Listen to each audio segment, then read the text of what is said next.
Welcome to the Ontario Mortgage and Real Estate Insights podcast, where we dive into the latest developments, trends, and regulatory changes affecting the real estate industry.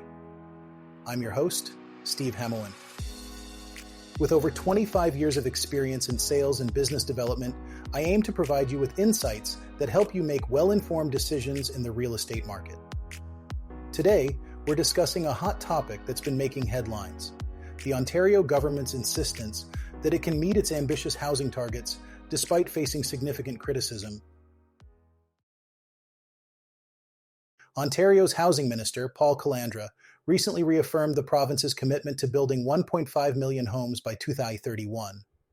This announcement comes in the wake of new data suggesting the government is likely to fall short of its yearly targets in the foreseeable future. Critics, including opposition leaders, are expressing strong disapproval of what they perceive as a lack of progress on this pivotal promise made by Premier Doug Ford's government. The recently released Fall Economic Statement projects a substantial decrease in housing starts for 2024, with estimates dropping to 81,300 units from an earlier target of 125,000. This revised figure underscores the ongoing challenges Ontario faces in achieving the pace needed to meet its long-term housing objectives, as highlighted by a report from CBC News. Minister Calandra, however, remains optimistic, dismissing any notion that the government is abandoning its pledge. "We will not fail on the goal of building 1.5 million homes," he confidently stated, attributing the slowdown to high interest rates that have discouraged both builders and potential buyers. The issue of high interest rates is not unique to Ontario. Liberal member of Provincial Parliament Adil Shamji emphasized this, noting that all provinces face the same economic conditions. He contrasted Ontario's situation with Alberta's, where a record number of housing starts have been achieved this year. Alberta's success is partly due to its expedited approval processes, which average less than 6 months in major cities, compared to the Greater Toronto Area's average of 20 months, according to the Building Industry and Land Development Association. In response to approval delays, the Ford government introduced the Cutting Red Tape to Build More Homes Act, aiming to streamline construction timelines. Despite these efforts, industry leaders like Building Industry and Land Development Association CEO Dave Wilkes caution that high government fees and taxes are becoming increasingly burdensome for developers. In the Greater Toronto Area, these costs can account for up to 25% of a new build's total expenses. Opposition leaders argue that relying solely on private developers will not suffice to address the province's housing needs. New Democratic Party leader Marit Stiles has called for the government to get back in the business of building the truly, deeply affordable homes, advocating for government-funded projects to tackle affordability issues. Eric Lombardi, a housing advocate from More Neighbours Toronto, criticized the Ford administration for failing to implement recommendations from its 2022 Housing Task Force. These recommendations included increasing densification in urban and suburban areas. Lombardi suggests that legalizing the construction of mid-rise multiplexes and small apartments in more locations, along with reducing development taxes and the harmonized sales tax on new construction, could significantly enhance Ontario's housing supply. Lombardi stresses that Ontario's housing challenges require solutions at the provincial level, asserting that the government with the most tools to solve the housing crisis in Toronto and Ontario is the provincial government. The debate continues as stakeholders from various sectors weigh in on the best path forward to meet Ontario's housing demands. The Canadian dream of homeownership is slipping further out of reach for many as the country faces a worsening housing crisis. A recent report from Reuters highlights a sharp decline in pre-construction condo sales, raising alarm bells among economists and real estate experts who warn of a looming supply shortage that could exacerbate the affordability challenge.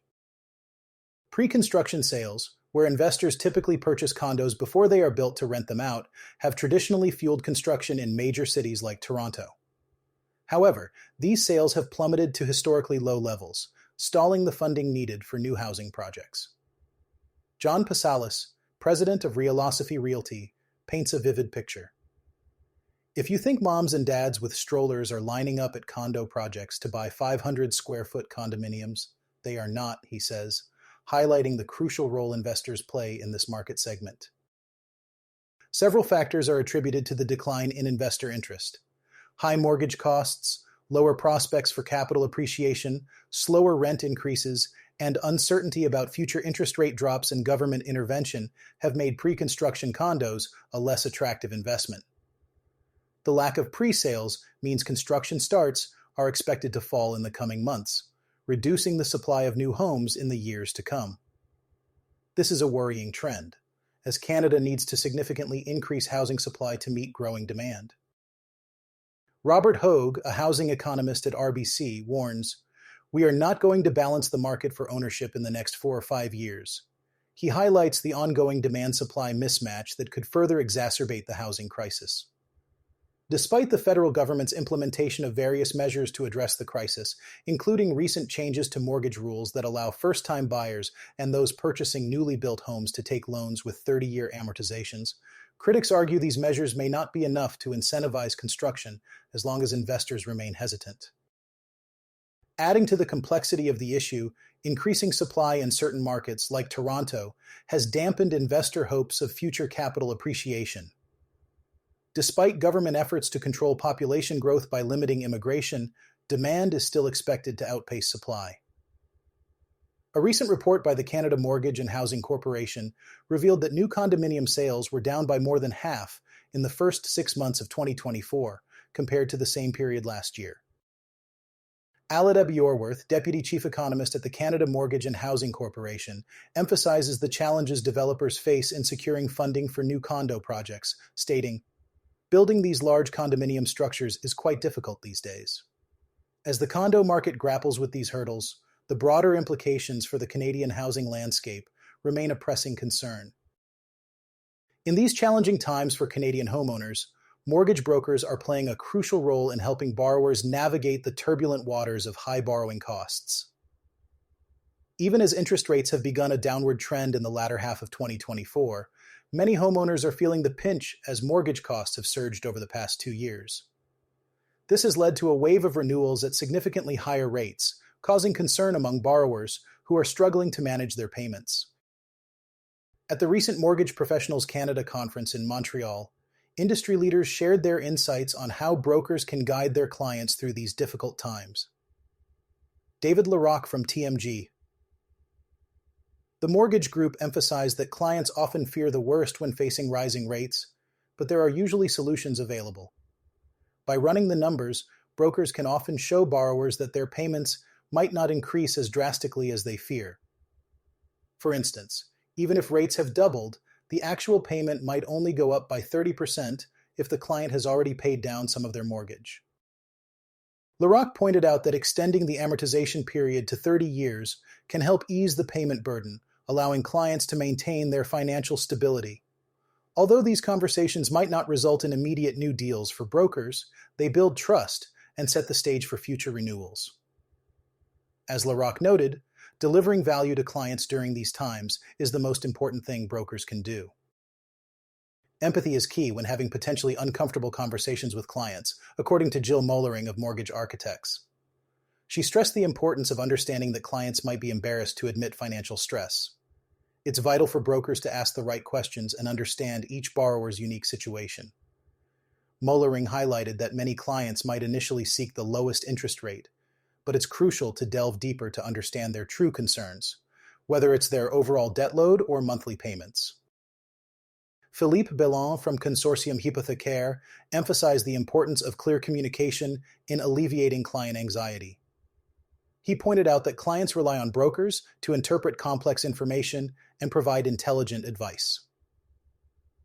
Clinton Wilkins, of the Clinton Wilkins Mortgage Team, echoed this sentiment, noting that the lowest rate is not always the best option for every client. He advocated for tailored solutions that address specific needs, such as refinancing or extended amortization periods. Looking ahead, there is optimism for both brokers and borrowers as interest rates are expected to continue falling into 2025. Ron Butler, founder of Butler Mortgage Inc., advised brokers to proactively review their client databases and prepare for opportunities to offer better rates as they become available.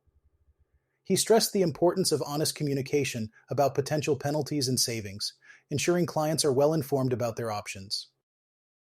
In recent developments, Canadian immigration policy is set to undergo significant changes aimed at slowing population growth, with substantial implications for the real estate markets in British Columbia and Ontario. BMO Capital Markets recently released a research note highlighting that regions with the highest number of temporary residents, such as British Columbia and Ontario, will face the most immediate impact from this policy shift. This could translate into changes in shelter costs in these provinces, as the influx of temporary residents has historically driven demand in the housing market. The plan to reduce population growth primarily involves tapering the number of temporary residents in Canada, including those visiting on study permits. BMO senior economist Robert Kavcic explains that the provinces with the largest influx of temporary residents relative to their local populations will experience the most significant effects. He notes, immigration target changes are likely to weigh heavier in British Columbia and Ontario over the coming 3 years. In the third quarter of 2024, British Columbia had temporary residents making up 9.3% of its population, while Ontario's figure was 8.5%, both well above the national target of 5%. The situation is further complicated by the growth in another category of temporary residents, temporary foreign workers. Canada has announced it will stop processing low-wage stream temporary foreign workers, and the process for issuing visas is expected to become more stringent. Kavcic emphasizes that provinces with a high concentration of temporary foreign workers, particularly British Columbia, which holds the largest share at 4.8%, will see a notable impact. The changes in immigration policy are expected to exert downward pressure on real estate prices, especially in British Columbia and Ontario. Not all provinces experienced a population boom due to an increase in temporary residents, and those with lower shares are expected to see a more moderate impact from these changes. Kavcic mentions that regions like Atlantic Canada and Alberta, which have low temporary resident shares, are likely to see a more muted effect. These areas have also benefited from interprovincial migration flows, providing an added buffer against the impacts of immigration changes. It's important to note that while some provinces might not directly feel the impact, they could still experience indirect effects. Interprovincial migration has been largely driven by affordability issues, particularly affecting young adults who have moved away from expensive regions like British Columbia and Ontario. As a consequence, shelter costs in these provinces are expected to moderate over the next few years. Kavcic suggests that rental markets in Ontario and British Columbia, which have a pipeline of supply coming to market, will likely see their demand curves impacted, leading to lower rents and eventually cooling housing starts. In Atlantic Canada, home prices have surged as interprovincial migrations increased, with cities in these regions witnessing shelter costs rising faster than in traditional major real estate markets. This has narrowed the gap between the expensive cities and those young adults have moved to, reducing the previous incentives to relocate. As buyer psychology shifts, interprovincial migration may slow if the regions they are leaving begin to pick up economically. In a recent development, Ontario's financial services regulator, the Financial Services Regulatory Authority, has imposed administrative penalties on Real Mortgage Associates, Inc., and its principal broker, Rohan, also known as Ron De Silva. The penalties amount to $17,500 for Real Mortgage Associates, Inc., and $15,000 for Rohan De Silva. These penalties were issued as a result of a settlement with the parties involved.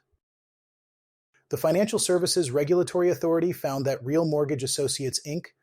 (ANSUC) contravened the Mortgage Brokerages, Lenders and Administrators Act 2006 and its regulations. Specifically, the company failed to maintain complete and accurate records of all documents or written information obtained from a borrower, which is contrary to Section 46 of Ontario Regulation 18808. This is a clear breach of the standards required for mortgage brokerages in the province, ensuring transparency and accountability in their dealings. Furthermore, Rohan De Silva was found to have breached the Act by not taking reasonable steps to ensure that the brokerage and each broker or agent complied with the requirements established under the Act. This was identified in 2 instances, which contravened Section 2 of Ontario Regulation 41007. It's crucial for principal brokers to ensure compliance within their organizations to maintain the integrity of the mortgage industry. These orders from the Financial Services Regulatory Authority are part of its ongoing efforts to protect consumers through rigorous monitoring and enforcement activities. By holding brokerages and their leaders accountable, the Financial Services Regulatory Authority aims to uphold high standards in the financial services sector and ensure that consumer interests are safeguarded. That's all for today's episode of the Ontario Mortgage and Real Estate Insights podcast. I hope you found our discussion enlightening and informative. As always, we strive to bring you the latest and most relevant updates from the world of real estate and mortgage in Ontario. Thank you for tuning in, and I look forward to our next conversation. Stay informed and take care.